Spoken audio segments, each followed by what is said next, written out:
Hello everyone, ఇలాంటి videos మీకు ముందుగా కావాలి అనుకుంటే మా ఛానల్ని సబ్స్క్రైబ్ చేసుకొని పక్కనే ఉన్న బెల్ ఐకాన్ని క్లిక్ చేయండి. అప్కమింగ్ రివ్యూలోకి వెళ్ళిపోదాం. ఎపిసోడ్ స్టార్ట్ అవ్వగానే ఖచ్చితంగా ఆస్తి పంచాల్సిందే అని ధాన్యలక్ష్మి, రుద్రాని ఇద్దరు చాలా ప్రెజర్ చేస్తూ ఉంటారు సుభాష్ అండ్ దుగ్గిరాల ఫ్యామిలీని. ఒకవేళ మీరు ఆస్తి పంచకపోతే నేను ఈ ఇంటిని కోర్టుకి లాగుతాను, కోర్టులో తేల్చుకుంటాను, నాకు నా కొడుక్కి ఎలా వాటా రాదో నేను చూస్తాను అని ధాన్యలక్ష్మి చాలా తెగించి చెప్పడంతో సుభాష్కి పాపం అసహ్యం వేస్తుంది. ఇంకా సుభాష్ గారు, ఇలాంటి దరిద్రాన్ని వదిలించుకోవడమే మంచిది, రేపు లాయర్ గారిని పిలిపించి నేను ఆస్తిని ముక్కలు చేసి ఎవరి వాటాలకి ఇచ్చేస్తాను, ఇంకా మీరు మీ చావు చావండి అని చెప్పి అక్కడి నుండి వెళ్ళిపోతారు. కావ్య పాపం సుభాష్ గారి దగ్గరికి వచ్చి, మావయ్య గారు, మీరు తీసుకున్న నిర్ణయం నాకెందుకో సరైనది కాదు అని అనిపిస్తుంది. ఎందుకంటే పాపం తాతయ్య గారి ఆలోచన ఇది కాదు కదా అని అంటూ ఉంటే సుభాష్ గారు మాత్రం, లేదమ్మా, ఇలాంటి వాళ్ళకి ఇలానే చేయాలి, ఇలాంటి వాళ్ళతో కలిసి ఉండడం కంటే ఇదే మంచిదని చెప్పి వెళ్ళిపోతారు. ఇది ఇలా ఉండగా నైట్ అవుతుంది. కావ్య రాజ్ దగ్గరికి వచ్చి రాజ్తో మాట్లాడుతూ ఉంటుంది. ఏవండి, ఇంట్లో ఇంత జరుగుతున్నా మీరేమీ అనరెందుకు? ఆస్తి ముక్కలు చేయడం తాతయ్య గారికి ఇష్టం లేదు. ఒకవేళ ఇలా జరిగిందని తెలిస్తే తాతయ్య గారు తన ప్రాణాలనే విడిచేస్తారు. తాతయ్య గారినే నమ్ముకున్న ఈ ఇంట్లో అమ్మమ్మ గారు కూడా ఎలా ఉండగలరు? కాబట్టి మీరే ఏదో ఒక ఇనిషియేటివ్ తీసుకోవాలి అని అంటుంది కావ్య. లేదు కళావతి, నేను తీసుకోలేను. ఎందుకంటే ఈ ఇంట్లో పెద్దవాళ్ళ నిర్ణయాలకి నేను కట్టుబడి ఉండాలి అనుకుంటున్నాను. తాతయ్య నేను సీఈఓ చేసినప్పుడు నన్ను అడగలేదు. కనీసం ఈ ఇంట్లో ఇంత జరుగుతున్న ఒక్కరు కూడా నీ నిర్ణయం ఏంటి అని నన్ను అడగలేదు. అలాంటప్పుడు నేనెందుకు ఇన్వాల్వ్ అవ్వాలనుకుంటాను? అందుకే డెసిషన్ డాడీకే వదిలేస్తున్నాను అని చెప్పి ఇంకా అంటాడనమాట రాజ్. రాజ్ మాటలు విన్న కావ్య సైలెంట్గా పాపం ఆలోచనలో పడుతుంది. చూడు, ఈ విషయాల గురించి నువ్వు ఎక్కువగా ఆలోచించొద్దు. ఎందుకంటే కలిసి ఉండడం కంటే కొన్నిసార్లు విడిపోవడమే మంచిది అని నిద్రపోతూ ఉంటాడు రాజ్. ఇంకా పాపం అలా చూస్తూ ఉంటుంది కావ్య రాజ్ వైపు. ఇది ఇలా ఉండగా మార్నింగ్ అవుతుంది.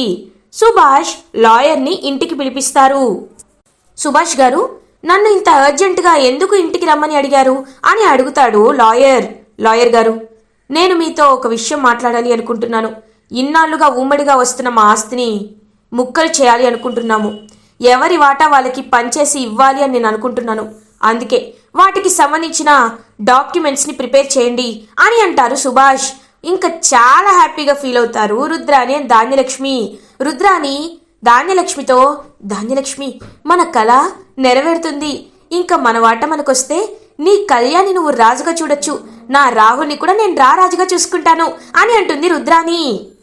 అవును, ఇంకా వాడు ఆ పూరి గుడిసెలో కూడా ఉండాల్సిన అవసరం లేదు, వాడికి కావాల్సినంత ఆస్తి వాడికే ఇస్తాను అని ధాన్యలక్ష్మి చాలా హ్యాపీగా ఫీల్ అవుతుంది. లాయర్ ఒక్కసారిగా షాక్ అయిపోతారు. అదేంటి సార్, ఈ ఆస్తి ఉమ్మడి ఆస్తి, ఈ ఆస్తిని ముక్కలు చేయడం కుదరదు అని అంటారు లాయర్. ఒక్కసారిగా ఫ్యామిలీ మెంబర్స్ అందరూ షాక్ అయిపోతారు. అదేంటి అలా మాట్లాడుతున్నారేంటి అని అంటుంది రుద్రాని.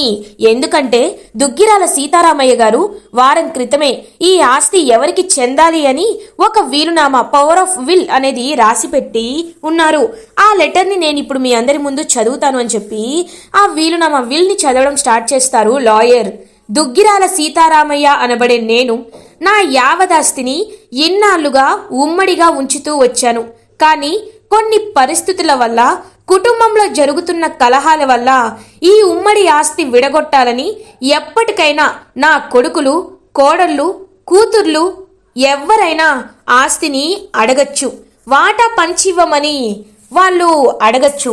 అందుకే నేను ముందుగానే ఈ నిర్ణయాన్ని తీసుకుంటున్నాను. ఇది ఉమ్మడి ఆస్తి, ఇది ఒక్కరిది కాదు, ఇది అందరిది. దీనిపై అందరికీ సమానమైన హక్కు ఉంది. అలాంటప్పుడు ఈ ఆస్తి ముక్కలు కాకూడదనే నా యావదాస్తిని కావ్య పేరుపైకి ట్రాన్స్ఫర్ చేస్తున్నాను అని క్లియర్గా ఆ వీలునామాలో ఆస్తి మొత్తాన్ని కావ్య పేరుపై విల్లో రాసి పెట్టేస్తారు సీతారామయ్య. ఒక్కసారిగా ఫ్యామిలీ మెంబర్స్ అందరూ షాక్ అయిపోతారు. ఇంకా కావ్య అయితే అలా స్టన్ అయిపోతుంది. రాజ్, రుద్రాని, ధాన్యలక్ష్మి, సుభాష్, ప్రకాష్ అందరూ షాక్ అయిపోతారు. కానీ ఇందిరాదేవి అండ్ అపర్ణదేవి మాత్రం హ్యాపీగా ఫీల్ అవుతారు. తాతగారు ఇలా చేయడం ఏంటి అని చెప్పి కావ్య అయితే షాక్లో ఉంటుంది. శభాష్, మీ తాతగారు సరైన నిర్ణయం తీసుకున్నారు. అమ్మ కావ్య, ఒక్కొక్కరికి పట్టిన కొవ్వు వదలాలి అంటే ఆస్తంతా నీ పేరు మీద ఉండడమే మంచిదమ్మా. చూడండి, ఈ ఇంటికి పెద్దదానిలా నేను చెప్తున్నాను.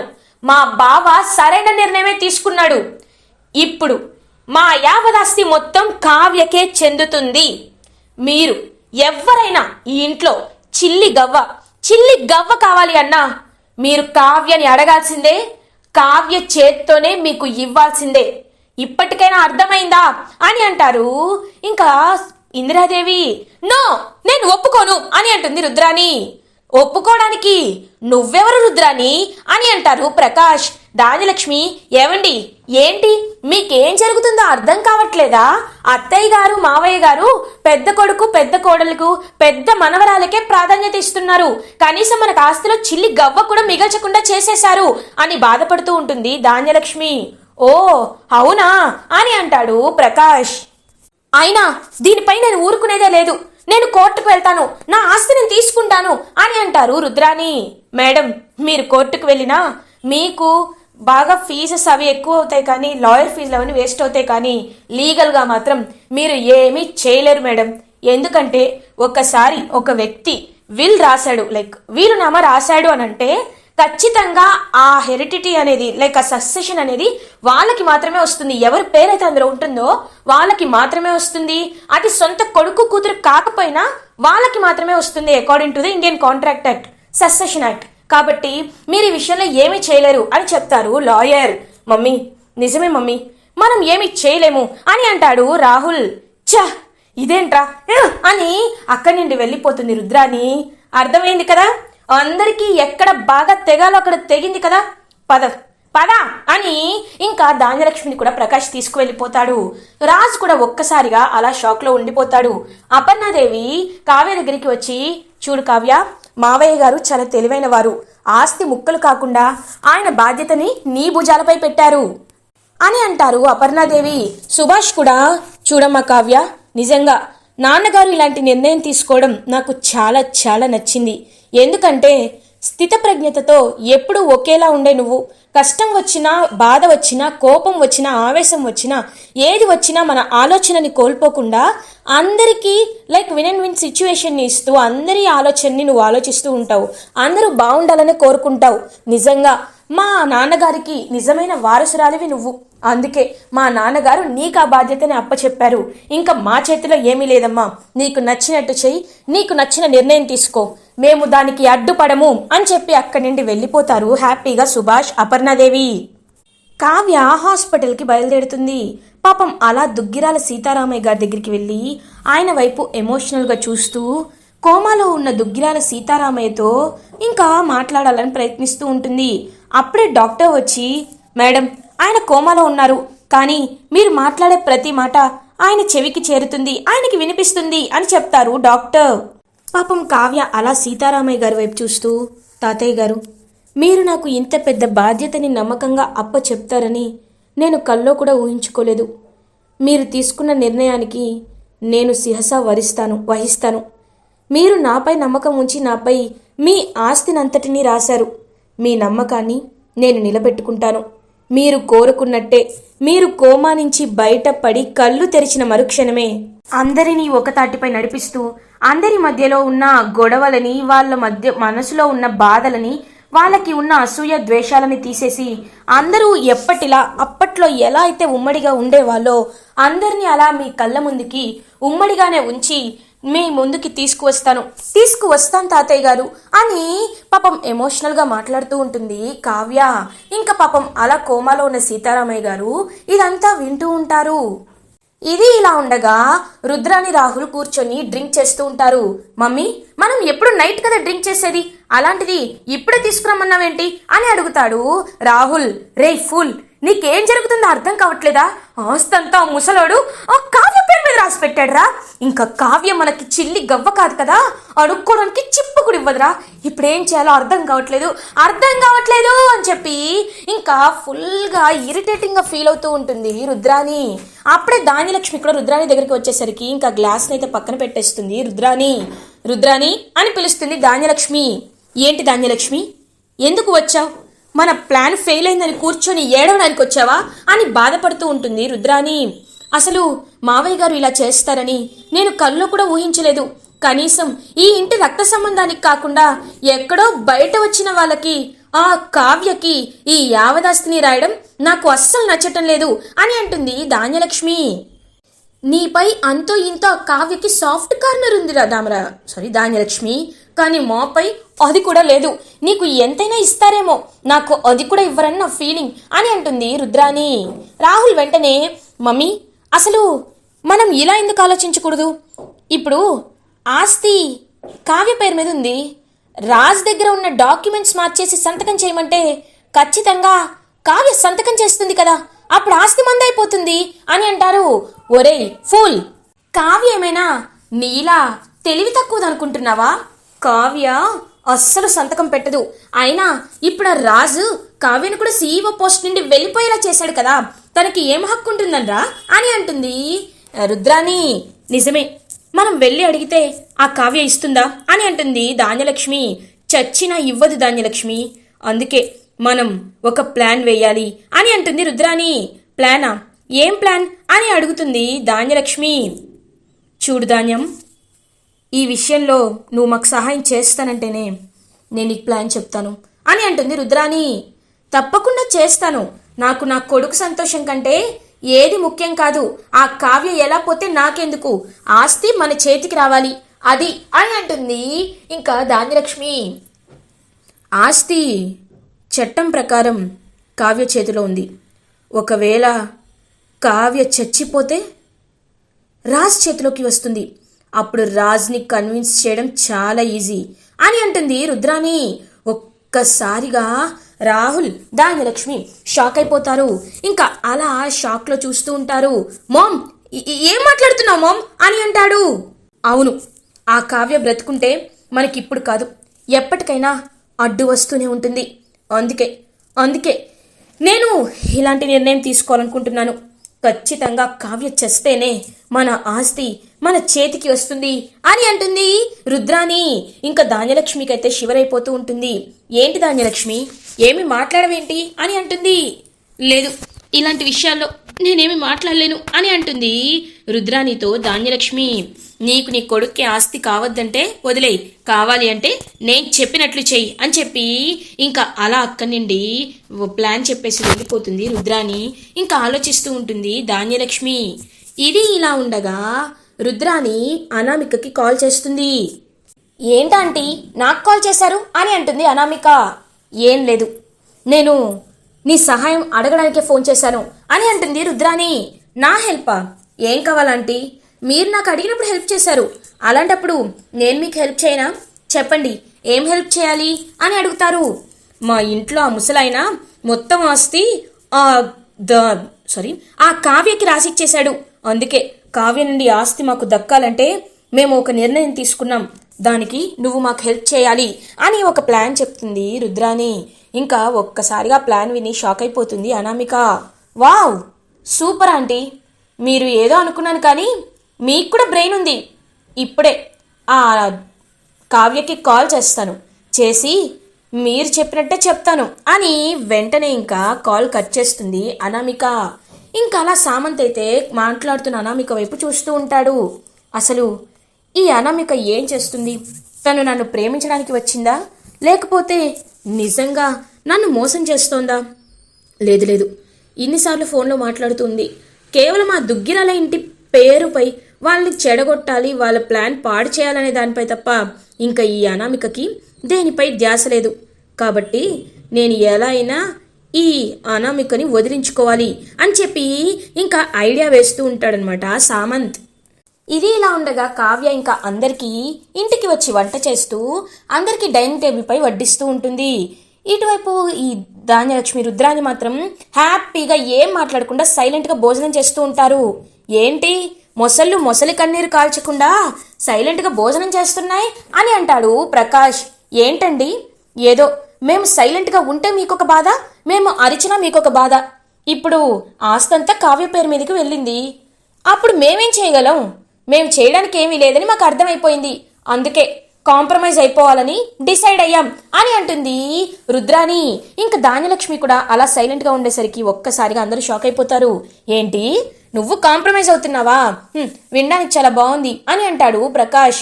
ఇంకా అలా సైలెంట్గా అందరూ భోజనం చేస్తూ ఉంటారు. అదే టైంకి ఇంకా అప్పుడే కావ్యకి కాల్ వస్తుంది. ఇంకా వెంటనే పక్కకి వెళ్ళి మాట్లాడుతూ ఉంటుంది కావ్య. హలో, ఏంటి కావ్య, నీ పేరుపై యావదస్తి వచ్చిందంట కదా, నువ్వు సంతోషంగా ఉండుంటావే అని అంటుంది అనామిక. చూడు, నువ్వు నాకెందుకు ఫోన్ చేశావు అని అడుగుతుంది కావ్య. ఏం లేదు కావ్య, నీకు ఒక స్పెషల్ గిఫ్ట్ గురించి చెప్దామని ఫోన్ చేశాను. ఏంటో తెలుసా, ఇప్పుడు అందరూ లంచ్ చేస్తున్నారు. లంచ్ తర్వాత మీటింగ్ ఉంది, రాజ్కి ఒక అర్జెంట్ మీటింగ్ ఉందని వెంటనే బయలుదేరతాడు. రాజ్ బయలుదేరగానే దారిలో మా రౌడీలు కొంతమంది ఉంటారు. రాజ్ని పైకి పంపించే పనిలో ఉంటారు. ఎందుకో తెలుసా, నీ కాస్ట్ వచ్చింది, ఇంకా కంపెనీని నువ్వు బాగా చూసుకుంటావు. రాజు కూడా సీఈఓగా కంపెనీని ఇంకా పైకి తీసుకువెళ్తున్నాడు. నీ మీద కోపమేమో కానీ చాలా మంచి డెసిషన్స్ తీసుకుంటున్నాడు. మా కంపెనీకి కాంపిటీటర్గా మీరు చాలా అడ్డొస్తున్నారు. అందుకే నీపై నా పగ తీరాలన్నా, సామంత్కి నేను న్యాయం చేయాలన్నా నేను రాజ్ని చంపేయాలని డిసైడ్ అయ్యాను. కాబట్టి రాజ్ని ఖచ్చితంగా ఇవాళ పైకి పంపిస్తున్నాను. ఈ విషయం నీతో ఎందుకు చెప్పాలనుకుంటున్నాను తెలుసా? ఎందుకంటే ఈ విషయం తెలిసి నువ్వు కుమిలి ఏడవాలి. నీ కళ్ళల్లో ఏడుపుని నేను ముందే చూడాలి. అందుకే చెప్పా అని చెప్పి కాల్ కట్ చేసేస్తుంది అనామిక. ఒక్కసారిగా షాక్ అయిపోతుందనమాట. పాపం ఇంకలా కావ్య ఇంకలా రాజ్ దగ్గరికి వస్తుంది. అత్తయ్య, ఆయన ఎక్కడా అని అడుగుతుంది. వాడు ఏదో ఇంపార్టెంట్ మీటింగ్ ఉందని ఆఫీస్కి వెళ్ళిపోయాడు కావ్య అని అంటుంది కావ్య. ఒక్కసారిగా షాక్ అయిపోతుందనమాట. అలా ఇంకా కావ్య నేను ఇప్పుడే వస్తానని చెప్పి పాపం వెంటనే బయలుదేరుతుంది. అలా ఇంకా పాపం కావ్య పరిగెట్టుకుంటూ ఇంకా అలా కావ్య అయితే ఆటో తీసుకొని రాజ్ ఆఫీస్ దగ్గరికి బయలుదేరుతూ పాపం చాలా బాధపడుతూ ఆయనకేమీ అవ్వకూడదని చెప్పి చాలా ప్రయత్నిస్తూ ఉంటుంది. అదే టైంకి రౌడీలు కావ్యని అడ్డుకుంటారు. ఆయన ఎక్కడ అని చెప్పి చుట్టూ చూస్తూ ఉంటుంది. అదే టైంకి ఇంకా వెంటనే అనామిక ఫోన్లో, హలో, ఏంటి ఇదంతా నా ట్రాపే, నువ్వు రాజ్కి ప్రమాదం వస్తుందేమోనని నువ్వు పరిగెట్టుకుంటూ వచ్చావు, కానీ రాజుకేమీ జరగదు, ప్రమాదం అంచులో ఉండేది నువ్వే అని అంటుంది. అలా ఇంకా అనామిక ఒక్కసారిగా ఇంకా ఆటోలో ఉన్న కావ్య అయితే ఒక్కసారిగా షాక్ అయిపోతుంది. ఇంకా అలా చూస్తూ ఉంటుంది. అప్పుడే వెంటనే ఇంకా కావ్య అయితే ధాన్యలక్ష్మికి కాల్ చేస్తుంది. ధాన్యలక్ష్మి కాల్ లిఫ్ట్ చేసి సైలెంట్గా ఉంటుంది. హలో చిన్నత్తయ్య, నేను మిమ్మల్ని ఇలా ఆఖరిసారిగా పిలుస్తున్నానేమో. చూడండి చిన్నత్తయ్య, నేను మీకు ఎందుకు ఫోన్ చేశానో చెప్పనా? ఇదంతా మీరే చేయించారని నాకు తెలుసు చిన్నత్తయ్య. ఇందులో మీ భాగం కూడా ఉంది అని నాకు తెలుసు. ఎందుకంటే ఎప్పుడైతే ఆ రుద్రానితో చేతులు కలిపారో మీ ప్లాన్ మొత్తం విని నాకు స్వప్న చెప్పింది. కానీ మా చిన్నత్తయ్య అలా చేయదని నేను దాని మాటలు నమ్మలేదు. కానీ మీరు కూడా ఇలా చేస్తున్నారని నాకు ఇప్పుడే అర్థమైంది. చూడండి చిన్నత్తయ్య, నా ప్రాణాలు తీస్తేనే ఈ ఆస్తి మీకు దక్కుతుంది అని అనుకుంటే నేను మీకోసం, మీ సంతోషం కోసం నా ప్రాణాలు ఇవ్వడానికైనా నేను సిద్ధమే చిన్నత్తయ్య, సిద్ధమే. మీకోసం నేను నా ప్రాణాలు ఇచ్చేస్తాను అని చెప్పి ఇంకా పాపం అలా ఉండిపోతుంది కావ్య.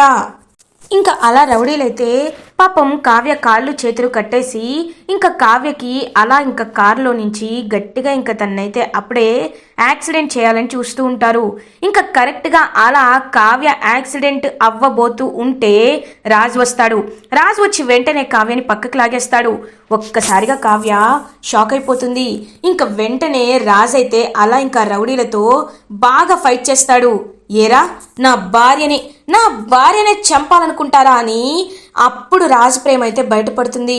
ఒక్కసారిగా కావ్య చాలా హ్యాపీగా ఫీల్ అవుతుంది. ఇంకా రౌడీలందరినీ బాగా కొట్టి కావ్య కాళ్ళు చేతులు విడిపించేస్తాడనమాట రాజ్. ఇంకా కావ్యని హక్ చేసుకుంటాడు రాజ్. ఏవండి అని పాపం కావ్య కూడా చాలా హక్ చేసుకుంటుంది. ఇంకా వెంటనే రాజ్, చూడు కళావతి, ఇన్నాళ్ళు నీపై నాకు ప్రేమ లేదు అనుకున్నాను, నా విషయాన్ని నేనే చెప్పాలనుకోలేదు, కానీ ఇప్పుడు అర్థమైంది నువ్వు నిజంగా నా కోసం ఏం చేస్తావో ఎంత చేస్తావో చూడు కళావతి. నువ్వు ఎప్పుడు ఏమి అవ్వకుండా నేను చూసుకుంటాను, నీకు నేను అండగా ఉంటాను అని చెప్పి పాపం అలా ఇంకా కావ్యనైతే ఇంటికి తీసుకువెళ్తాడనమాట రాజ్.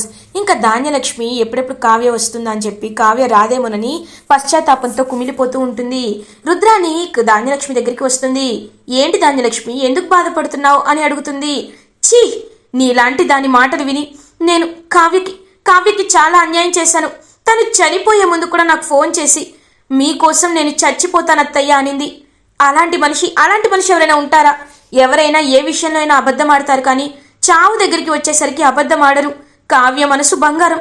అలాంటి కావ్యాన్ని నేను అర్థం చేసుకోలేకపోయాను. నీ మాయ నన్ను కమ్మేసింది. కావ్యకి ప్రమాదంలో ఉంది అని చెప్పి ఏడుస్తూ ఉంటుంది ధాన్యలక్ష్మి. అప్పుడే ఇంకా రాజ్ అయితే అలా కావ్యం తీసుకొస్తారు. వెంటనే ఇంకా కావ్యం చూసి కావ్యని హక్ చేసుకుంటుంది ధాన్యలక్ష్మి. నన్ను క్షమించు కావ్య, నన్ను క్షమించు. నిజంగా అజ్ఞానంతో కళ్ళు మూసుకుపోతే ఏమేం జరుగుతాయో నాకు ఇప్పుడు అర్థమైంది. నీలాంటి మంచి మనిషిని, నీలాంటి ఎదుటి వాళ్ళ గురించి ఆలోచించే మనిషిని నేను ఇప్పుడే చూస్తున్నాను. ఎవరిలో అయినా స్వార్థం ఉంటుంది, కానీ అత్తింటి కోసం నువ్వు చేసినన్ని త్యాగాలు ఎవ్వరూ చేయలేదు. ఇకపై ఎప్పటికీ ఈ ఆస్తిని విడగొట్టమని మేము అడగము, ఖచ్చితంగా అడగమని చెప్పి ఇంకా అలా పాపం ధాన్యలక్ష్మి అయితే క్షమాపణలు అడుగుతూ ఉంటుంది కావ్యని. ఇంకా అలా ధాన్యలక్ష్మి మారేసరికి ఫ్యామిలీ మెంబర్స్ అందరూ చాలా హ్యాపీగా ఉంటారు. ఇలా ఎపిసోడ్ ఎండ్ అవుతుంది. ఫర్దర్ ఎపిసోడ్ రివ్యూస్ ముందుగా మీకు కావాలి అనుకుంటే మా ఛానల్ని సబ్స్క్రైబ్ చేసుకోండి. Thanks for watching.